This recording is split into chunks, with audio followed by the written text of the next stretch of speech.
Hello friends, welcome back to my new video. അപ്പോൾ ഇന്നത്തെ ഒരു വീഡിയോ ഭാഗത്ത് നമ്മൾ നോക്കാൻ പോകുന്നത് ഡീറ്റെയിൽ ആയിട്ട് തന്നെ നിങ്ങളുടെ യൂസ്ഡ് ഡിവൈസ്, അതല്ലെങ്കിൽ റീഫർബിഷ്ഡ് ഡിവൈസ്, അതും അല്ലെങ്കിൽ വാറണ്ടിയിൽ ഉള്ള ഡിവൈസ് ആണെങ്കിൽ പോലും നിങ്ങൾ എടുക്കുമ്പോൾ ശ്രദ്ധിക്കേണ്ട ഇമ്പോർട്ടൻ്റ് ആയിട്ടുള്ള കോമൺ ആയിട്ടുള്ള കാര്യങ്ങളെക്കുറിച്ചാണ്. സോ വളരെയധികം യൂസ്ഫുൾ ആയിട്ടുള്ളൊരു വീഡിയോ ആയിരിക്കും. കാരണം നിങ്ങൾക്കറിയാം, യൂസ്ഡ് മാർക്കറ്റിൽ റോക്കറ്റ് പോലെ കുതിച്ചുകൊണ്ടിരിക്കുന്ന ഒരു ബ്രാൻഡാണ് ആപ്പിൾ എന്ന് പറയുന്നത്. എസ്പെഷ്യലി നമ്മുടെ കേരളത്തിലൊക്കെ, നമ്മുടെ നാട്ടിലൊക്കെ ഒരുപാട് ആളുകൾ യൂസ്ഡ് ഡിവൈസ് തന്നെ ഫോക്കസ് ചെയ്ത് എടുക്കുന്നുണ്ട്. അതിലും എസ്പെഷ്യലി ആയിട്ട് old models, iPhone 11, iPhone 12, 10s ഇതേപോലത്തെ ഒരുപാട് ഡിവൈസ് എടുക്കുന്നുണ്ട്. സോ നമ്മൾ ഇന്നത്തെ ഒരു വീഡിയോയിലൂടെ നോക്കാൻ പോകുന്നത്, നിങ്ങൾ ഏത് ഡിവൈസ് എടുക്കാമെന്നുണ്ടെങ്കിലും കോമൺ ആയിട്ട്, ഏറ്റവും ബേസിക് ആയിട്ട്, അതിൻ്റെ ഏറ്റവും ഇമ്പോർട്ടൻ്റ് ആയിട്ട് നിങ്ങൾക്ക് ചെക്ക് ചെയ്യാൻ പറ്റിയ കാര്യങ്ങളെക്കുറിച്ചാണ്. ഒരു യൂസ്ഡ് ഡിവൈസ് നിങ്ങൾ എടുക്കുമ്പോൾ നിങ്ങൾക്ക് പിന്നീട് അത് ഒരു ചീറ്റായിപ്പോയി, അതല്ലെങ്കിൽ വെർത്തല്ലാത്തൊരു ഓപ്ഷൻ ആയിപ്പോയി, അതും അല്ലെങ്കിൽ നിങ്ങൾക്ക് നിങ്ങളുടെ ക്യാഷ് നിങ്ങളുടെ കയ്യിൽ നിന്ന് വെറുതെ ലോസ് ആവാത്ത രീതിയിൽ നിങ്ങൾക്ക് എങ്ങനെ പ്രോപ്പറായിട്ടൊരു ഡിവൈസ് ചെക്ക് ചെയ്തിട്ട് എടുക്കാം എന്നുള്ളൊരു കാര്യമാണ് ഈ ഒരു വീഡിയോയിലൂടെ നമ്മൾ ഡീറ്റെയിൽ ആയിട്ട് തന്നെ നോക്കാനായിട്ട് പോകുന്നത്. സോ അതിനു മുമ്പായിട്ട് തന്നെ നമ്മുടെ ചാനൽ ഇപ്പോൾ 1K സബ്സ്ക്രൈബേഴ്സ് ക്രോസ് ആയിട്ടുണ്ട്. സോ നിങ്ങളുടെ സപ്പോർട്ടിന് വളരെയധികം താങ്ക്സ് ഉണ്ട്. ഇനിയും നിങ്ങളുടെ സപ്പോർട്ട് ഞാൻ പ്രതീക്ഷിക്കുന്നുണ്ട്. കാരണം എങ്കിലുള്ള ഇതുപോലുള്ള വീഡിയോസ് എനിക്ക് നിങ്ങളിലേക്ക് എത്തിക്കാനായിട്ട് സാധിക്കാം. സോ കീപ് സപ്പോർട്ടിങ് മീ, അതെനിക്കൊരു മോട്ടിവേഷൻ ആയിരിക്കും. അപ്പോൾ എന്തായാലും നമുക്ക് എന്തെല്ലാം കാര്യങ്ങളാണ് കൂടുതലായിട്ട് നിങ്ങൾ ചെക്ക് ചെയ്യേണ്ടത് എന്നുള്ളത് നോക്കാം. നമുക്ക് നേരെ വീഡിയോയിലോട്ട് പോകാം. അപ്പോൾ ഗൈസ്, നിങ്ങൾ ആദ്യമായിട്ട് നിങ്ങളൊരു ഡിവൈസ് നോക്കുകയാണെന്നുണ്ടെങ്കിൽ, നിങ്ങൾ ഏത് മോഡലാണോ കൺഫേം ചെയ്തിട്ടുള്ളത് ആ മോഡൽ നിങ്ങളുടെ കയ്യിൽ എത്തിക്കഴിഞ്ഞാൽ നിങ്ങൾ നോക്കേണ്ടതായിട്ടുള്ള ഏറ്റവും ഫസ്റ്റ് ആയിട്ട് ചെക്ക് ചെയ്യേണ്ട കാര്യം ആ ഒരു ഡിവൈസിൻ്റെ ഫിസിക്കലായിട്ടുള്ള കണ്ടീഷനാണ്. സോ ഇൻ ഹാൻഡ് നിങ്ങൾക്ക് ആ ഒരു ഡിവൈസ് കിട്ടുമ്പോൾ തന്നെ നിങ്ങൾക്ക് അതിൻ്റെ ഫിസിക്കൽ കണ്ടീഷൻസ് എങ്ങനെയാണെന്നുള്ളത് ഏകദേശം മനസ്സിലാക്കാനായിട്ട് സാധിക്കും. നിങ്ങൾ ആദ്യമായിട്ടാണ് ഒരു ഐഫോൺ എടുക്കുന്നതെങ്കിൽ നിങ്ങൾക്ക് അത്യാവശ്യം നല്ല രീതിയിൽ തന്നെ ഡീറ്റെയിൽ ആയിട്ട് ചെക്ക് ചെയ്തിട്ട് മാത്രം നിങ്ങൾ ആ ഡിവൈസ് എടുക്കാനായിട്ട് ശ്രമിക്കുക. സോ ഫിസിക്കലായിട്ട് നമ്മൾ എന്തൊക്കെയാണ് നോക്കുകയെന്ന് വെച്ച് കഴിഞ്ഞാൽ, ഇതിൻ്റെ പുറത്ത് വല്ല സ്ക്രാച്ചോ ഡെൻറ്റോ കാര്യങ്ങളോ ഉണ്ടോ നോക്കുക. എസ്പെഷ്യലി നിങ്ങൾ നോക്കേണ്ടത് സ്ക്രാച്ച് പിന്നെയും കുഴപ്പമില്ല, ഡെൻറ്റ് കാര്യങ്ങൾ ഉണ്ടെങ്കിൽ നിങ്ങളത് പ്രോപ്പറായിട്ട് തന്നെ ചെക്ക് ചെയ്യുക. കാരണം നല്ല ഹെവി ഫോൾസ് സംഭവിച്ചു കഴിഞ്ഞ ഡിവൈസുകളിലാണ് അത്തരത്തിലുള്ള ഒരു ഡെൻറ്റ് കാര്യങ്ങളൊക്കെ ഉണ്ടാവുക. സോ കേസൊന്നും ഇടാണ്ട് തന്നെ നല്ല വീഴ്ച വീഴുന്ന ഡിവൈസുകളിൽ നല്ല ഡെൻറ്റും കാര്യങ്ങളൊക്കെ ഉണ്ടാവും. നിങ്ങൾ അത്രയും പ്രോപ്പറായിട്ട് നോക്കിയാൽ തന്നെ ഉള്ളൂ നിങ്ങൾക്ക് ആ ഒരു കാര്യങ്ങളൊക്കെ മനസ്സിലാക്കാൻ പറ്റുക. ഈ ഡെൻറ്റിൻ്റെ കാര്യം ഞാൻ എസ്പെഷ്യലി എടുത്ത് പറയാനുള്ളൊരു കാരണം, ഐഫോൺ 10s മേലേക്കുള്ള ഡിവൈസുകളിലൊക്കെ സാൻഡ്വിച്ച് ബോർഡ് എന്ന് പറയുന്ന ഒരു ബോർഡിലാണ് വരുന്നത്. സോ ആ ഒരു ബോർഡിന് അത്യാവശ്യം നല്ല ഹെവി ഫോള് സംഭവിക്കുന്ന സമയത്ത് ഡാമേജ് ആവാനുള്ള സാധ്യത വളരെ കൂടുതലാണ്. എസ്പെഷ്യലി അതിൻ്റെ നെറ്റ്വർക്ക് IC, സിമ്മിൻ്റെ ആ ഒരു കോൾ സർവീസുള്ള നെറ്റ്വർക്കുള്ള ആ ഒരു ICക്കാണ് കൂടുതലായിട്ടും കംപ്ലൈൻറ്റ് വരാൻ സാധ്യതയുള്ളത്. സോ അതുകൊണ്ട് തന്നെ നല്ല ഹെവി ഫോളൊക്കെ സംഭവിച്ച ഡിവൈസുകൾ നിങ്ങൾ എടുക്കുമ്പോൾ സൂക്ഷിച്ചെടുക്കാനായിട്ട് ശ്രമിക്കുക. എസ്പെഷ്യലി നോൺ ഓപ്പൺ ഡിവൈസ് ആണെങ്കിൽ അത് ഏത് സമയമാണെന്നുണ്ടെങ്കിലും അതിൻ്റെ ആ ഒരു നെറ്റ്വർക്ക് പോകാനുള്ള സാധ്യതയുണ്ട്. ഇത് ഞാൻ എൻ്റെ എക്സ്പീരിയൻസിൻ്റെ ഒരു അനുഭവത്തിൽ നിന്നാണ് പറയുന്നത്. സോ അതുകൊണ്ട് ഇതാരൊക്കെ ന്യായീകരിക്കാൻ നോക്കി കഴിഞ്ഞാലും എൻ്റെ എക്സ്പീരിയൻസിൽ എനിക്കുണ്ടായൊരു കാര്യമാണ്. അതുകൊണ്ട് നിങ്ങൾ എടുക്കുന്ന ഡിവൈസ് ഡെൻറ്റോ അല്ലെങ്കിൽ നല്ല സ്ക്രാച്ചോ കാര്യങ്ങളോ ഉണ്ടോ എന്ന് പ്രോപ്പറായിട്ട് തന്നെ ചെക്ക് ചെയ്യുക. പിന്നെ നമ്മൾ കോമൺ ആയിട്ട് ചെക്ക് ചെയ്യുന്ന പോലെ തന്നെ അതിൻ്റെ ബട്ടൺസ്, അതേപോലെ തന്നെ അതിൻ്റെ ആ ഒരു മ്യൂട്ട് ബട്ടണുള്ള ഡിവൈസ് ആണെങ്കിൽ മ്യൂട്ട് ബട്ടണിൻ്റെ കാര്യങ്ങൾ, അങ്ങനെയുള്ള ബേസിക് ആയിട്ടുള്ള കാര്യങ്ങൾ നിങ്ങൾക്ക് ഫിസിക്കലി ആ ഒരു ഡിവൈസ് കൈ കിട്ടുമ്പോൾ എന്തെല്ലാം കാര്യങ്ങളാണോ പെട്ടെന്ന് നോക്കാൻ പറ്റുക, ആ ഒരു കാര്യങ്ങളൊക്കെ പ്രോപ്പറായിട്ട് തന്നെ വർക്ക് ചെയ്യുന്നുണ്ടോ എന്നുള്ള കാര്യം ഫസ്റ്റ് നിങ്ങൾ ചെക്ക് ചെയ്യുക. പിന്നെ നിങ്ങൾ രണ്ടാമതായിട്ട് ഏറ്റവും ഇമ്പോർട്ടൻ്റ് ആയിട്ട് നോക്കേണ്ട ഒരു കാര്യം ഡിവൈസിൻ്റെ ഡിസ്പ്ലേ ആണ്. കാരണം നിങ്ങൾ ഓൾമോസ്റ്റ് ആ ഒരു ഡിവൈസിൽ ഏറ്റവും കൂടുതൽ യൂസ് ചെയ്യാൻ പോകുന്ന ഒരു പാർട്ട് എന്ന് പറയുന്നത് ഡിവൈസിൻ്റെ ഡിസ്പ്ലേ ആയിരിക്കും. അതുകൂടാതെ തന്നെ ഡിസ്പ്ലേൻ്റെ ക്വാളിറ്റി അനുസരിച്ചാണ് നിങ്ങൾക്ക് ആ ഒരു ഡിവൈസ് യൂസ് ചെയ്യുമ്പോൾ കിട്ടുന്ന എക്സ്പീരിയൻസും അതേപോലെ തന്നെ എടുക്കുന്ന പിക്ചേഴ്സിൻ്റെയും വീഡിയോസിൻ്റെയൊക്കെ ക്വാളിറ്റി വരുന്നത്. അതുകൊണ്ട് നിങ്ങൾ എടുക്കുന്ന ഡിവൈസിൻ്റെ ഡിസ്പ്ലേ ഒറിജിനൽ ആണോ എന്നുള്ളത് നിങ്ങൾ പ്രോപ്പറായിട്ട് തന്നെ ചെക്ക് ചെയ്യണം. ഒറിജിനൽ ഡിസ്പ്ലേക്ക് മാത്രമുള്ളൂ ഈ രീതിയിലുള്ള ബെസൽ ഉണ്ടാവുക. കോപ്പി ഡിസ്പ്ലേയിൽ ബെസൽ കുറച്ചും കൂടെ കട്ടിയായിരിക്കും. സോ ഇത്രയും തിന്നായിട്ടുള്ള ഒരു ബെസൽ അത് ഒറിജിനൽ ഡിവൈസുകളിൽ മാത്രമേ ഉണ്ടാവുക. 16 Pro മുതലാണ് ബെസലിൽ കുറച്ചും കൂടി തിന്നായിട്ടുള്ളൊരു ഡിസ്പ്ലേ ആപ്പിൾ കൊടുത്തിട്ടുള്ളത്.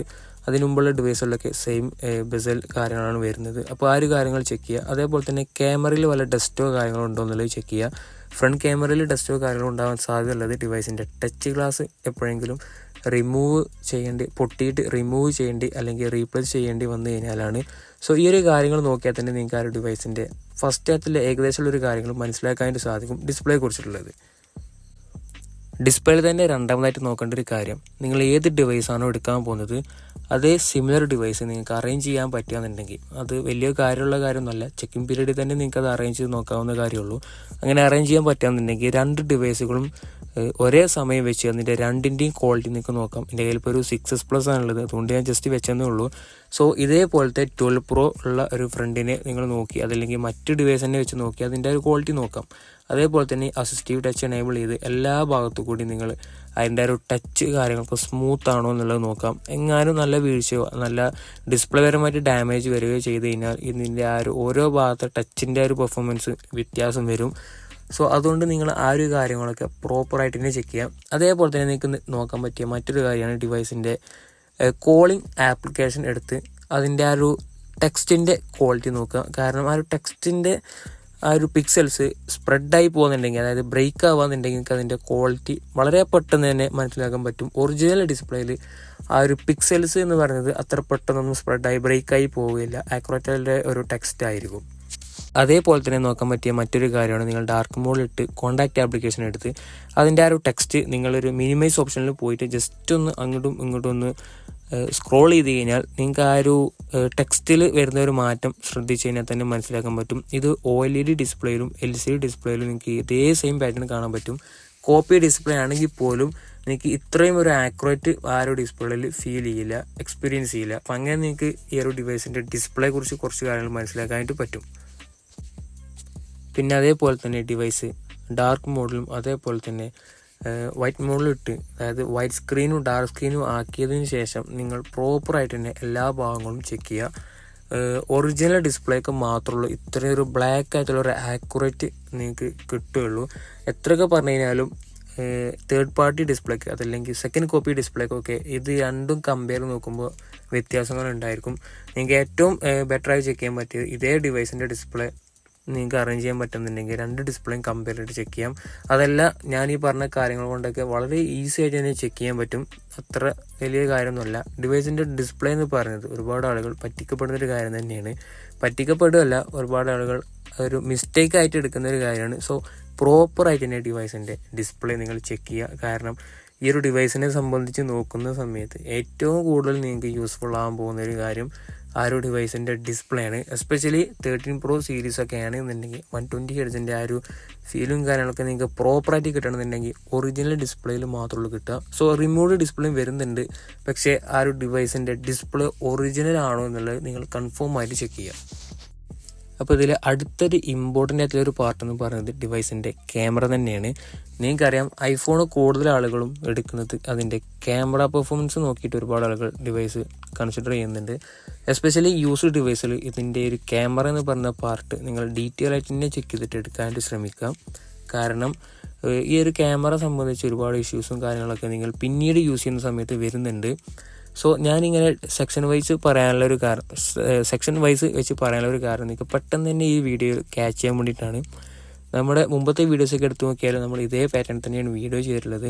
സോ ക്യാമറയുടെ സെക്ഷൻ നോക്കുകയാണെന്നുണ്ടെങ്കിൽ എസ്പെഷ്യലി ഐഫോൺ 13 Pro സീരീസിലൊക്കെ നിങ്ങളൊരു വൈറ്റ് ബാക്ക്ഗ്രൗണ്ടിൽ വെച്ച് നിങ്ങൾ ക്യാമറ ഓൺ ആക്കിയതിന് ശേഷം നിങ്ങൾ നോക്കുകയാണെന്നുണ്ടെങ്കിൽ നിങ്ങൾക്ക് ഡിസ്പ്ലേയിൽ എവിടെയെങ്കിലും ചിലപ്പോൾ കറുത്ത ഡോട്ടോ കാര്യങ്ങളോ കാണുന്നുണ്ടെങ്കിൽ ആ ഒരു ഡിവൈസിൻ്റെ ക്യാമറയ്ക്ക് എന്തെങ്കിലും പ്രശ്നമുണ്ട് എന്നുള്ളത് തന്നെയാണ് അതിൻ്റെ അർത്ഥം.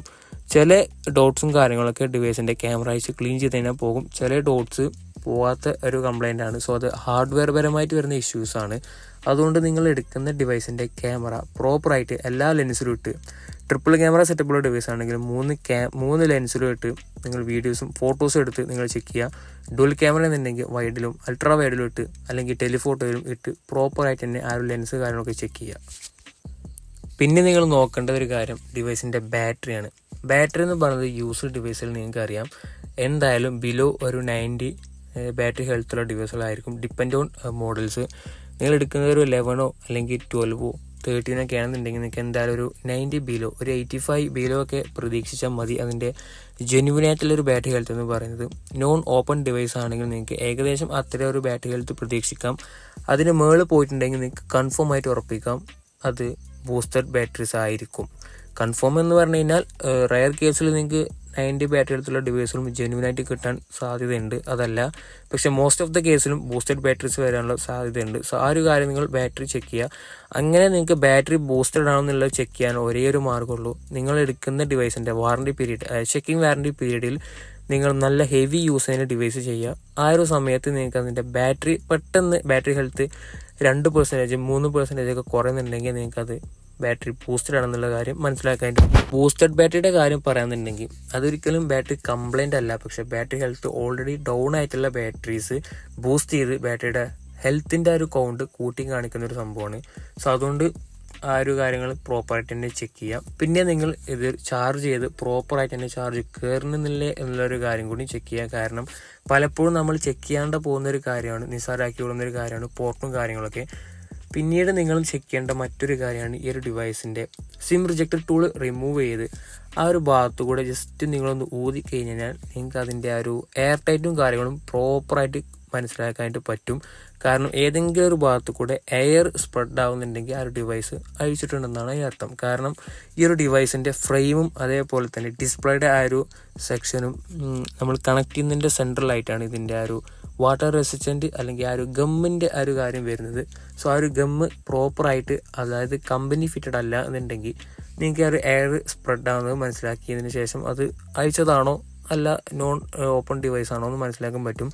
പ്രൊഫഷണൽ ടെക്നീഷ്യന്മാർ നല്ല പ്രോപ്പറായിട്ട് തന്നെ ഇത് ഫിനിഷ് ചെയ്ത് തരുന്നതുണ്ട്. സോ അതിലൊറ്റൊരു കാര്യം തന്നെയുള്ളൂ, നിങ്ങൾക്ക് ട്രസ്റ്റബിളായിട്ട് എടുക്കാൻ പറ്റുന്ന ഷോപ്പിൽ നിന്ന് ഡിവൈസുകൾ എടുക്കുക. പ്രൊഫഷണലായിട്ട് ടെക്നീഷ്യന്മാർ നല്ല അടിപൊളിയായിട്ട് തന്നെ ഈ ഒരു എയർ ടൈറ്റ് ഓപ്പൺ ചെയ്ത് സർവീസൊക്കെ കഴിഞ്ഞ് തിരിച്ച് ഫിക്സ് ചെയ്യുന്നവരുണ്ട്. സോ അതുകൊണ്ട് നിങ്ങൾക്ക് പ്രോപ്പറായിട്ട് തന്നെ ട്രസ്റ്റബിളായിട്ടുള്ളൊരു ഷോപ്പിൽ നിന്ന് എടുക്കുക എന്നുള്ള ഒരു മാത്രമേ ഉള്ളൂ ആ ഒരു കാര്യത്തിനെ കുറിച്ച് പറയാനുള്ളത്. പിന്നെ ഗൈസ് ഏറ്റവും ഫൈനലി ആയിട്ട് ചെക്ക് ചെയ്യാനുള്ള ഒരു കാര്യം എന്ന് പറയുന്നത് ഇതിൻ്റെ സോഫ്റ്റ്വെയർ പരമായിട്ടുള്ളൊരു കാര്യമാണ്. കാരണം നിങ്ങൾ എടുക്കുന്ന ഡിവൈസ് ചിലപ്പോൾ കംപ്ലീറ്റ്ലി അത് റീസ്റ്റോർ അല്ല എന്നുണ്ട് എങ്കിൽ, അതല്ലെങ്കിൽ കംപ്ലീറ്റ്ലി അതിൻ്റെ ആപ്പിൾ ഐ ഡി ആ ഒരു ഡിവൈസിൽ നിന്ന് റിമൂവ് ആയിട്ടില്ല എന്നുണ്ടെങ്കിൽ പിന്നീട് നിങ്ങൾ ആ ഒരു ഡിവൈസ് എറൈസ് ചെയ്ത് വീണ്ടും യൂസ് ചെയ്യുന്ന സമയത്ത് അത് ആക്ടിവേഷൻ ലോക്കിലോട്ട് പോകാനൊരു സാധ്യതയുണ്ട്. അതുകൊണ്ട് നിങ്ങൾ എടുക്കുന്ന ഡിവൈസ് ആ ഷോപ്പിൽ തന്നെ പോയിട്ട് ആ ഷോപ്പിൽ നിന്ന് എടുക്കുന്ന സമയത്ത് എല്ലാ കാര്യങ്ങളും കൺഫേം ആയതിനു ശേഷം ട്രാൻസ്ഫർ റീസെറ്റ് കൊടുത്തതിന് ശേഷം മുഴുവൻ ഡാറ്റയും എറൈസ് ഐഫോൺ കൊടുത്തതിന് ശേഷം നിങ്ങൾ ആ ഡിവൈസ് എടുക്കാൻ ശ്രമിക്കുക. അതല്ല എന്നുണ്ടെങ്കിൽ നിങ്ങൾ ആ ഒരു ഡിവൈസ് ഫൈൻഡ് മൈ ഐഫോൺ എന്ന് പറയുന്ന ഒരു ഓപ്ഷനിൽ പോയി കഴിഞ്ഞതിന് ശേഷം ഫൈൻഡ് മൈ ഡിസേബിൾ ചെയ്ത് നിങ്ങൾ എടുക്കാൻ ശ്രമിക്കുക. അതല്ലെങ്കിൽ അതിൻ്റെ ആ ഒരു ആപ്പിൾ ഐ ഡി വീണ്ടും പ്രീവിയസ് ഓണറിൻ്റെ ഐ ഡി ആയിട്ട് ലിങ്ക്ഡ് ആയിരിക്കും. അതുകൊണ്ട് പിന്നെ നിങ്ങൾ ആ ഒരു ഡിവൈസ് നിങ്ങളുടെ ആ ഒരു ഐ ഡി ലോഗിൻ ചെയ്യുന്ന സമയത്തോ അതല്ലെങ്കിൽ റീസ്റ്റോർ ചെയ്ത് പിന്നീട് ലോഗിൻ ചെയ്യുന്ന സമയത്തോ അത് ആക്ടിവേഷൻ ലോക്കിലോട്ട് പോകാനൊരു സാധ്യതയുണ്ട്. സോ ആ ഒരു കാര്യം നിങ്ങൾ പ്രോപ്പറായിട്ട് തന്നെ ചെക്ക് ചെയ്തിട്ട് എടുക്കാനായിട്ട് ശ്രമിക്കും. അതോടൊപ്പം തന്നെ നിങ്ങൾ ചെക്ക് ചെയ്യേണ്ട മറ്റൊരു കാര്യമാണ് ഡിവൈസിൻ്റെ സെറ്റിങ്സ് എടുത്ത് സീരിയൽ നമ്പർ കോപ്പി ചെയ്തതിന് ശേഷം നിങ്ങൾ ക്രോം ബ്രൗസറിൽ അല്ലെങ്കിൽ സഫാരി ബ്രൗസറിൽ ആപ്പിൾ കവറേജ് ഒഫീഷ്യൽ എന്നുള്ള ഒരു വെബ്സൈറ്റ് സെർച്ച് ചെയ്ത് കഴിഞ്ഞാൽ നിങ്ങൾക്ക് ഇങ്ങനൊരു ഇൻ്റർഫേസ് വരും. ആ ഒരു ഇൻ്റർഫേസ് വന്നതിന് ശേഷം നിങ്ങളുടെ ഡിവൈസിൻ്റെ സീരിയൽ നമ്പർ അവിടെ ചെക്ക് ചെയ്യാനായിട്ട് സാധിക്കും. അപ്പോൾ നിങ്ങൾ അവിടുന്ന് സെറ്റിങ്സ് പോയി അബൌട്ട് പോയി കോപ്പി ചെയ്തതിന് ശേഷം ഇവിടെ കൊണ്ടുവന്ന് പേസ്റ്റ് ചെയ്ത് കഴിഞ്ഞാൽ നിങ്ങൾക്ക് ആ ഒരു ഡിവൈസിൻ്റെ ഏകദേശമുള്ള ഒരു ഡീറ്റെയിൽസും കാര്യങ്ങളും ലഭിക്കും. അപ്പോൾ ഈ ഒരു ഡിവൈസ് ജെന്യുവൻ ആണോ എന്നുള്ള കാര്യം അറിയാനായിട്ട് പറ്റും. സോ ഇത് അത്ര ഇമ്പോർട്ടൻ്റ് ഉള്ള കാര്യം അല്ല എന്നുണ്ടെങ്കിലും ജസ്റ്റ് നിങ്ങൾക്ക് ആ ഒരു കൂട്ടത്തിൽ ചെക്ക് ചെയ്യാവുന്ന ഒരു കാര്യം തന്നെയാണ്. സോ ഗൈസ് ഈ ഒരു കാര്യങ്ങളൊക്കെ നിങ്ങൾ പ്രോപ്പറായിട്ട് നോക്കുകയെന്നുണ്ടെങ്കിൽ നിങ്ങൾക്ക് നല്ല ക്വാളിറ്റിയിൽ അത്യാവശ്യം കണ്ടീഷനിലൊരു ഡിവൈസ് നിങ്ങളുടെ പോക്കറ്റിലിരിക്കും, ക്യാഷ് ഒന്നും വേസ്റ്റ് ആവാണ്ട് തന്നെ. സോ നമ്മുടെ ചാനൽ ഇഷ്ടപ്പെട്ട് കഴിഞ്ഞാൽ സബ്സ്ക്രൈബ് ചെയ്യാനും ലൈക്ക് ചെയ്യാനും നിങ്ങളെ ഐഫോൺ എടുക്കാൻ പ്ലാൻ ചെയ്ത് നിൽക്കുന്ന ഫ്രണ്ടിനൊന്ന് ഷെയർ ചെയ്ത് കൊടുക്കാനും മറക്കാതിരിക്കുക. നമുക്ക് എന്തായാലും അടുത്തൊരു വീഡിയോ ആയിട്ട് വീണ്ടും കാണാം.